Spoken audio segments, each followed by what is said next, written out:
Blog Talk Radio. Blog Talk Radio.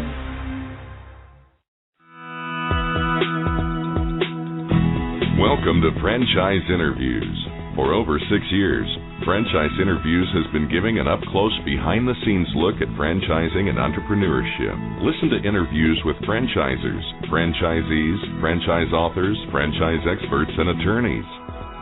And now, welcome your host, Marty McDermott, and Franchise Interviews.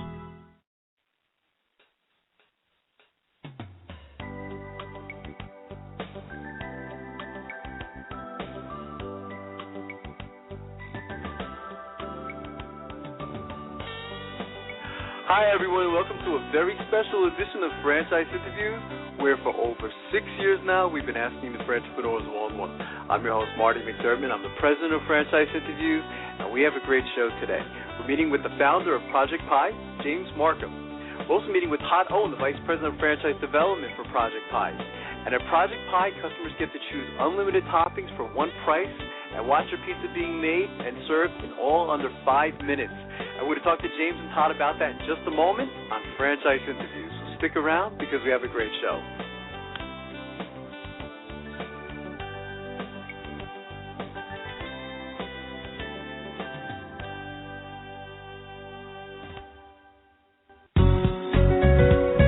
Are you looking for a franchise that delivers? Businesses will always need shipping, and for more than 25 years, loyal customers have depended on Unishippers for reliable savings and exceptional customer service. Unishippers is focused on just one thing: helping small and medium-sized businesses save time and money on all their shipping needs. And as the largest reseller of complete shipping services in the country, we have the buying power to ensure that we succeed. The Unishippers franchise offers low startup costs, no equipment or real estate required because they're not retail, residual income, and a quality of life and work-life balance. For more information on becoming a Unishippers franchisee, go to www.unishippers.com and click Franchise Opportunities, or call Franchise Development at 801-708-5822. That's 801-708-5822.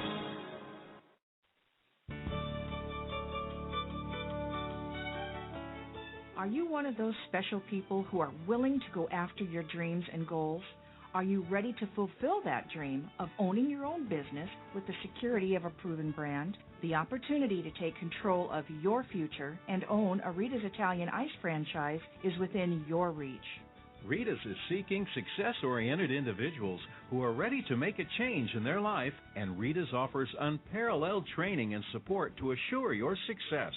And did you know the frozen treat industry is a recession-proof industry, and there are Rita's in 23 states currently with 540 stores open. Rita's Italian Ice has been around for 25 years and is listed as a top-performing franchise by the Wall Street Journal. Now here's the really good part. Rita's Italian Ice is a unique and amazing taste treat. It's smoother than a snow cone, and it combines ice with real fresh fruit. The real fruit adds dramatically to the taste, and it comes in over 40 flavors. The ice and fruit are mixed on site and made fresh daily, and it is delicious. You'll want to know more about this exciting and successful franchise opportunity. Go to www.ownaritas.com and get all your questions answered. That's www.ownaritas.com to take control of your dreams and future today. You don't want to wait any longer to be a part of this adventure. www.ownaritas.com.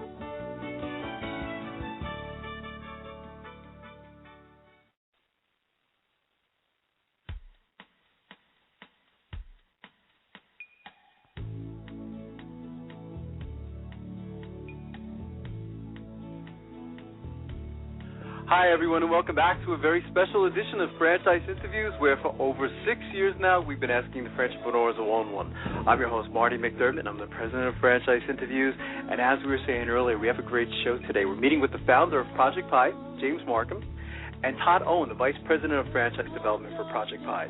And at Project Pie, customers get to choose unlimited toppings for one price and watch their pizza being made and served all in under 5 minutes. Hi, James. Hi, Todd. How you guys doing? Welcome to the show. I'm good, Marty. How are you? I'm doing well. Thank you. James and Todd, thanks for coming on the show. Well, I'd like to ask our guests where you're calling from this morning. And, James, I guess I'll start with you. I'm calling from Carlsbad, California, which is just North San Diego County. Sure. Nice. That's great. And, Todd, how about yourself? Denver, Colorado.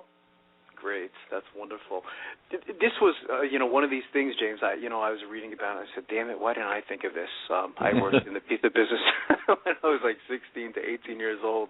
I thought maybe you could start off describing the history of Project Pie. Yeah, I've been in the pizza business for quite a while. Started out sort of doing the New York-style pizza by the slice thing. Yeah. And then I did that for a while and actually went to China and opened some of my own pizza restaurants in Shanghai. Wow. And, while I was there, Chipotle was really sort of all the rage in the States. And I said to myself, how come no one's doing that with pizza?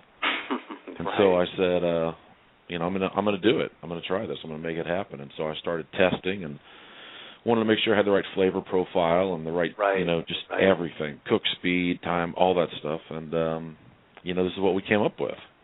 That's great. Yeah, it really is. It's a wonderful idea. Todd, how do you answer the question, when I was recently at the big franchise show in New York, and, typically when someone comes up to your booth, they always say, so what do you guys do? And, they probably assume that you'd say, okay, just another pizza franchise. How do you describe Project Pie as a franchise system? Well, I think that the difference is nobody's really done it like this before. Right. The fact that you can get such a high-quality product at a very competitive price in 5 minutes or less is just something that most people say, really? I mean, I've never seen that done before. So it really taps into a segment of pizza that is not been done before, and there's a huge demand for it out there. Yeah, I would totally agree with that. That's fantastic. James, how do you respond? I guess there's probably someone out there, who's going to say, okay, well, I can do the same thing, or I'm going to do the same thing. And I'm sure, McDonald's went through the same situation, and Subway went through the same thing. How do you usually, prepare for something like that, copycats? Well, it's already been happening, with some of our competition out there. They came into my stores and sort of checked it out and decided to pop their own up. But the difference is, the competition goes out and maybe hires a chef to do their things. Sure. They hire a designer to do their decor. Where it's a little bit different, this is something that's just sort of in our blood. I created all the recipes. I created the design. I created the flow. I created, the whole brand that you see when you come into and feel when you come into Project Pie was created by me. It wasn't created by a consultant. So whenever you have that sort of, just the blood, sweat, and tears and the passion for it, it's always a big differentiator. And plus, I've been doing it for a while, so I've already screwed up, right? I've screwed up where I wasn't supposed to, and learned from it. And that's a big thing for franchisees when they look at stuff.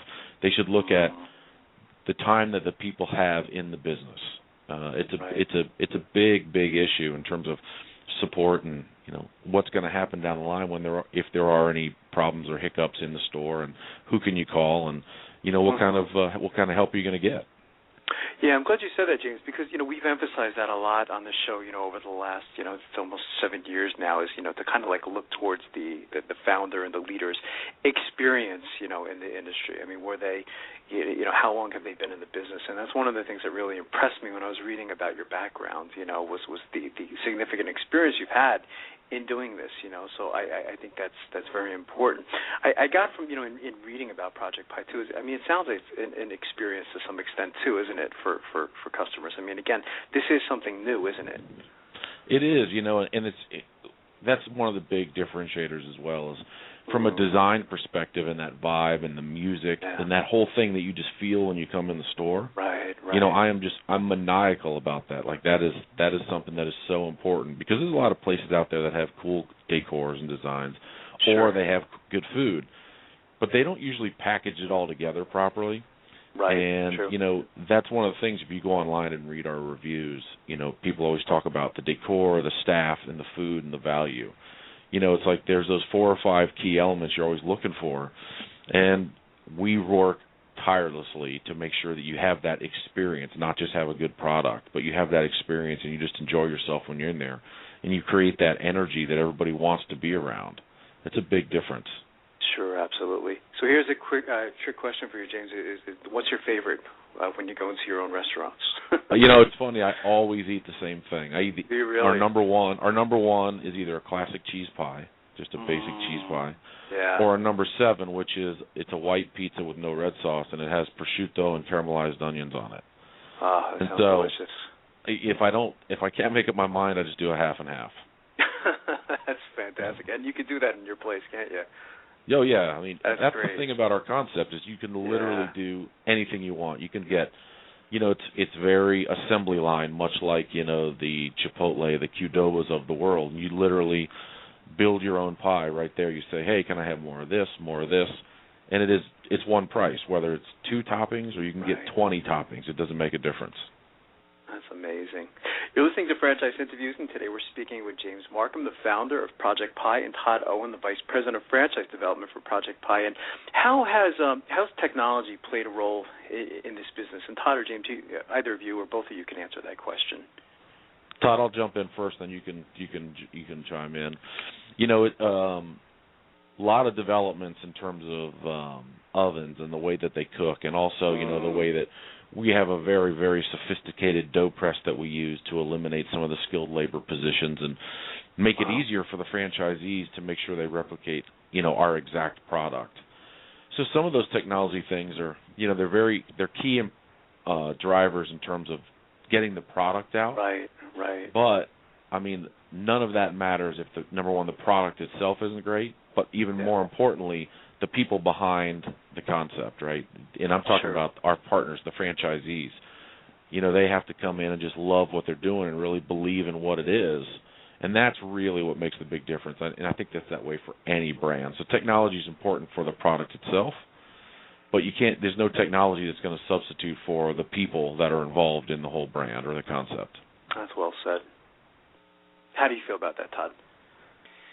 If I'll take a little bit of a different tact on that, it's that from a training perspective, obviously technology is a huge tool for communications, but lots of people at the restaurants, learn in different ways, and there's the written manual and the tests and things like that that we provide to franchisees, but also ultimately the way to teach somebody by showing them through perhaps webinars and videos and things that are our communication method that as we roll this brand out throughout the country, it'll be a tremendously efficient way of communication. Yeah, it's an interesting way of looking at it. I think that's well said. This industry is big. I don't know if there's any specific numbers, where we're at today, Todd or James, but I mean, how big is the industry?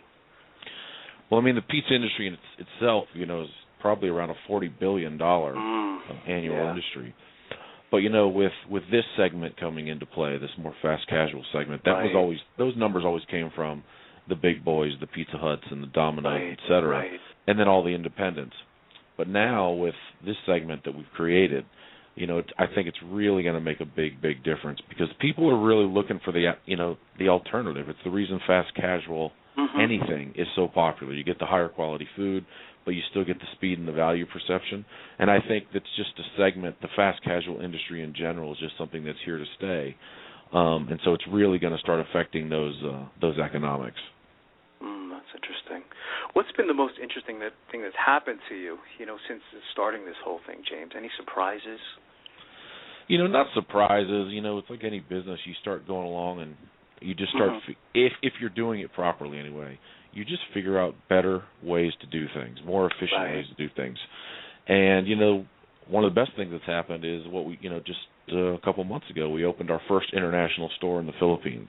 Oh, wow. And, we have an amazing partner over there who they own, over 1,000 restaurants, and they are very, very experienced operators. But since they've opened, the response has just been completely overwhelming.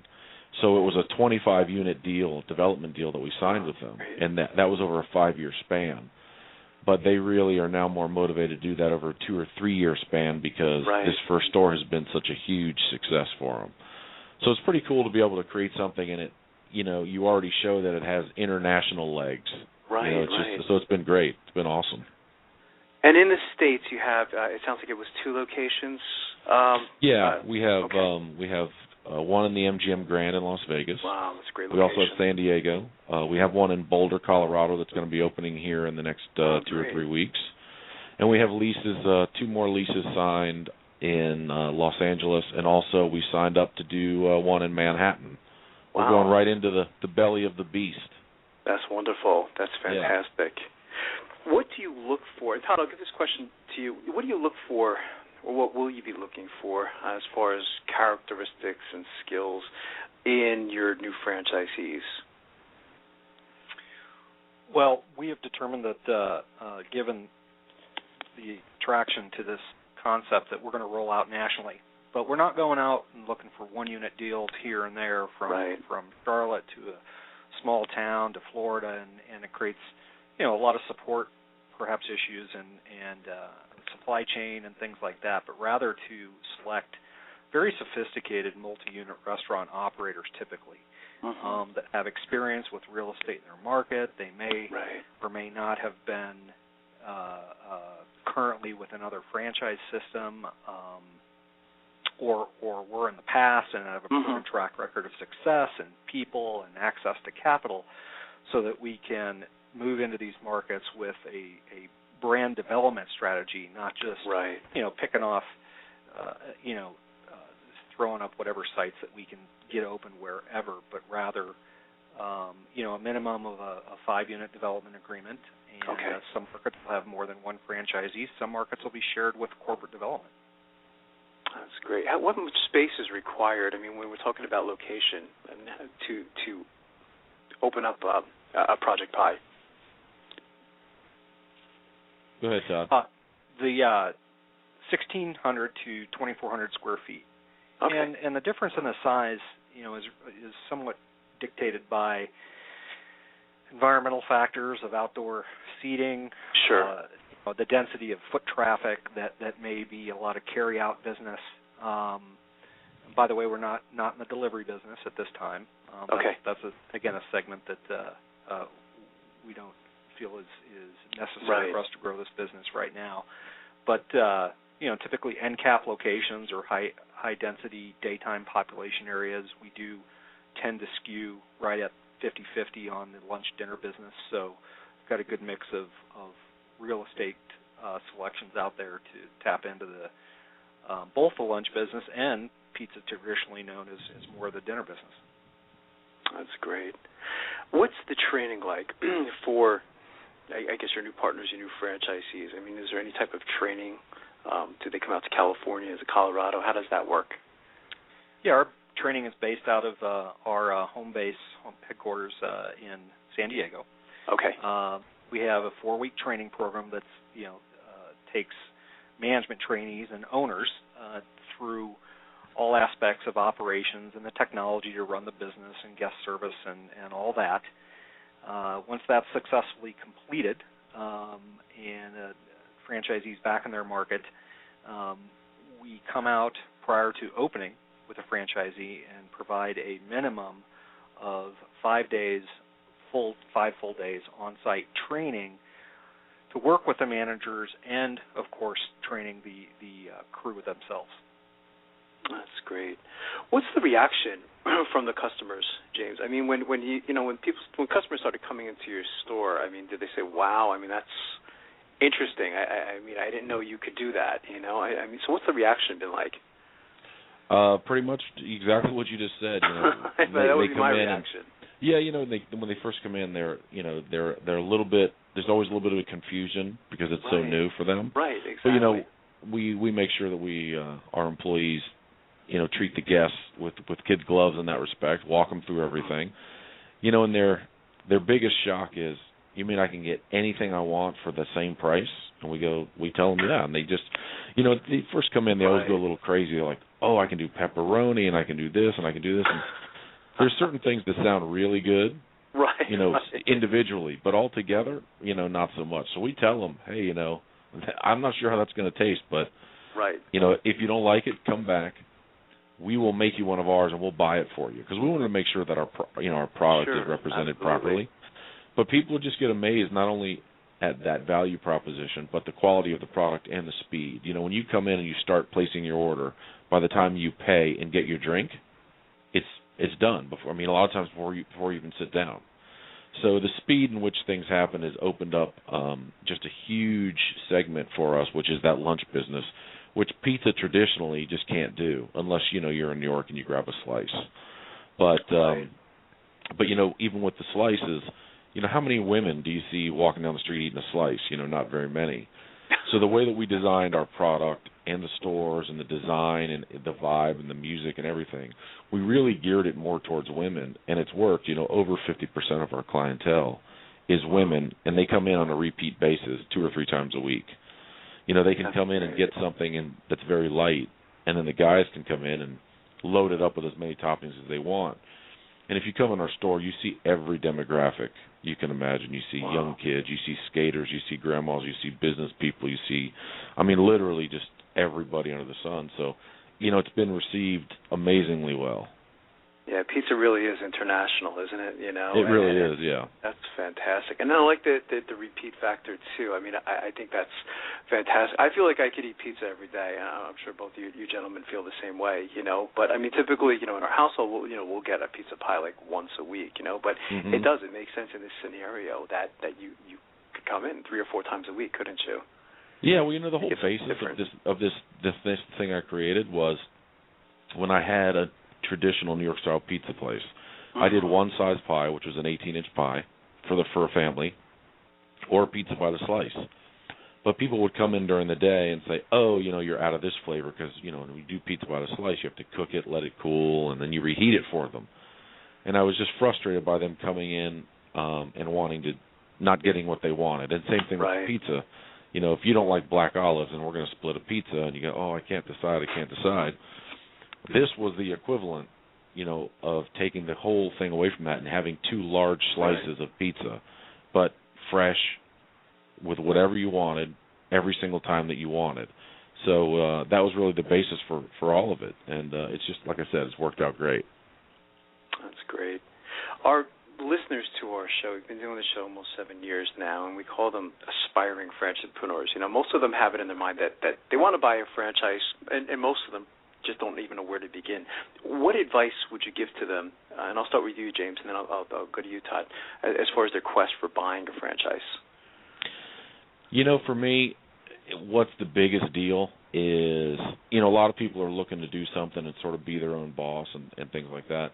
And, you know, everybody wants to make money. So money is obviously important. But when you really look at these things, you have to buy a franchise. You have to buy into something that you just really dig. You got to, because you're buying yourself a career, you know, and a job and lots of other great things, you know, a lifestyle. So you just really have to believe in it and really dig it. So, because it's something you're going to be doing every day, day in and day out. So it's really the same as, you know, if you were just going to interview for jobs. When you go interview for a job, you've got to look at it and make sure it's something you want to do. And I think it's the exact same thing with buying a franchise. So yeah, I think that's great advice. Todd, what do you think, Todd?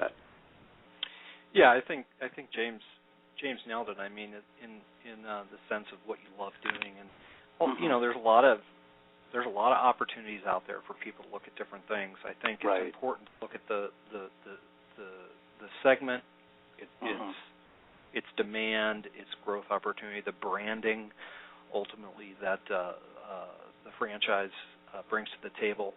And then you get into, you know, how sophisticated it is. You know, we're you know, James has been doing this a long time, and as he said earlier, he's made a few mistakes along the way, but you know, you learn from those, and he's got it nailed. And Project Pie is you know, set up with the systems and the support to roll this out now, not prematurely, and we're ready to go. That's great. And the franchisees don't have to make the same mistakes that James made, which is fantastic. Exactly. The benefit of buying a franchise, right? Exactly. So it is great.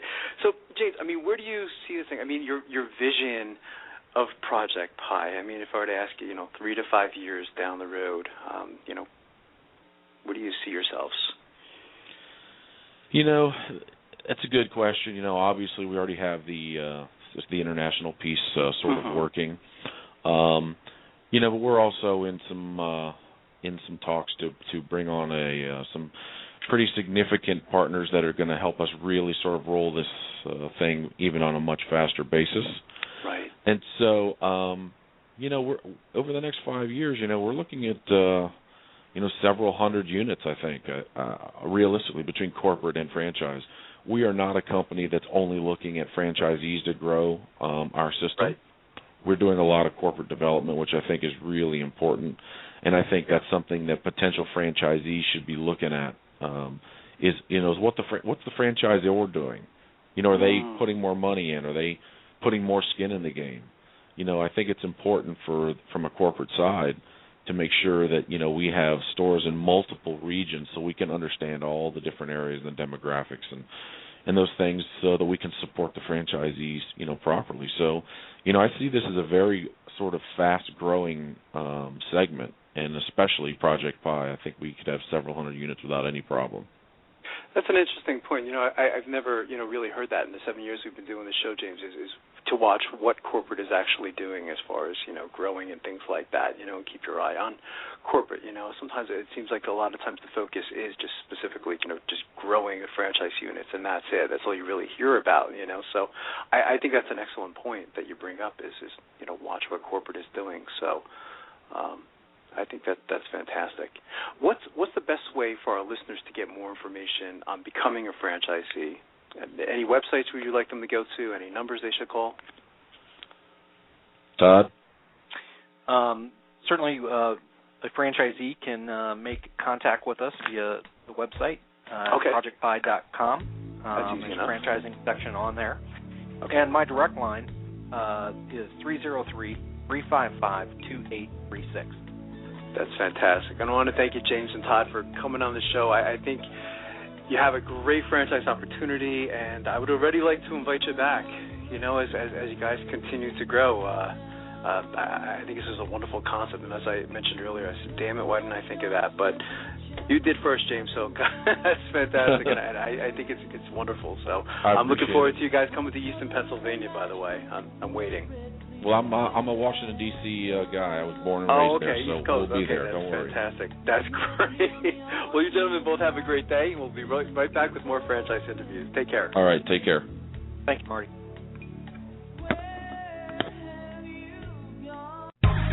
Franchisers, are you looking to reach aspiring entrepreneurs looking to buy a franchise? Are you looking to reach a highly educated audience on franchising? For over 6 years, Franchise Interviews has been giving an up-close, behind-the-scenes look at franchising and entrepreneurship through our website, franchiseinterviews.com, where you can hear and read interviews as well as get tips from some of the most successful sources in franchising. Our weekly franchise radio show where each week you get to hear a new interview with franchisers, franchisees, franchise authors, franchise experts, and attorneys, and our podcast, Great Quotes in Franchising. For more information, go to franchiseinterviews.com or call us at 610-905-2919. That's 610-905-2919. Need a business loan? Talk to Diamond Financial Services, the experts in franchise financing nationwide. Whether you're looking to start a franchise, acquire an existing franchise, or expand your territory through opening new locations, Diamond Financial stands by your side start to finish. From pre-qualification to packaging and presenting your application to securing a financial commitment and through the loan closing process, Diamond Financial is there. While you're waiting, thousands of others are making their financial dreams come true. Don't wait any longer. Pre-qualify now by completing a confidential, no-obligation financial analysis. Let's face it, traditional banks just aren't in the business of financing small business. At Diamond Financial, we specialize in securing franchise loans from $100,000 to $3 million and equipment leasing up to $150,000. Let us help you get started. Go to www.franchisefunding.net or call 877-508-2274. That's franchisefunding.net, 877-508-2274.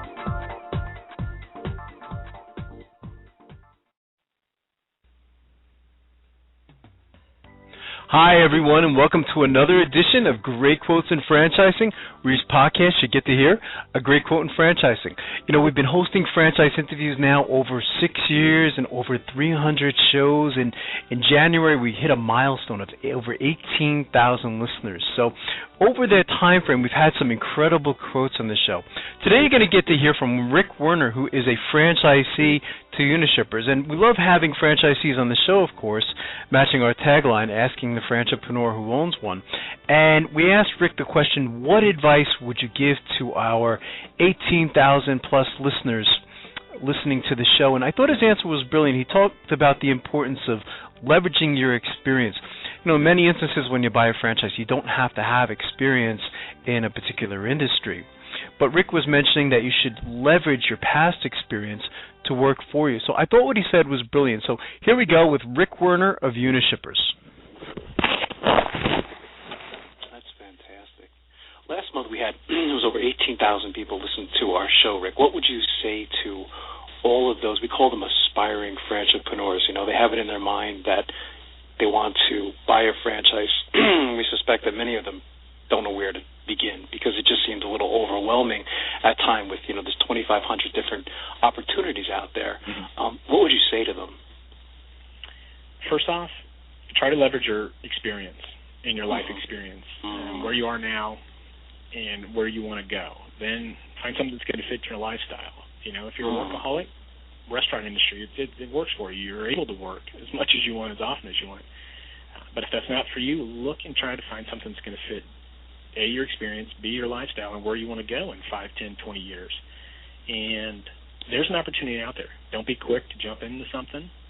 And do your research. With the internet nowadays, I mean, you can find a ton of information out there, good and bad, about any franchise opportunity. And then something that I did, and Unishippers really touts this, is that you should do your due diligence. I talked to a lot of franchise owners that are already in the system and asked them the good and the bad, you know, the good, bad, and the ugly. And a lot of times they were candid, and they told me, hey, I don't like this part of it. I love this part of it. And so I made my educated decision after I did my due diligence and ended up here with no industry background, but I found a home, and you know, and I'm going to build this, you know, and retire if I ever have to retire from this industry. And it's out there. There's something out there for everyone. You just have to do your due diligence. That's great advice. Yeah, I like how you say leverage your experience too, because you can see that in talking to you. Is that's what you did. You know, it wasn't you know, direct experience in the industry, but you took everything that you learned in the past and you applied it to really what you're doing now very effectively. You know, so it's great advice. We have a great quote in franchising podcast. We're going to put that in there, Rick, as far as advice to our listeners, because I think that's it's fantastic. It's very powerful.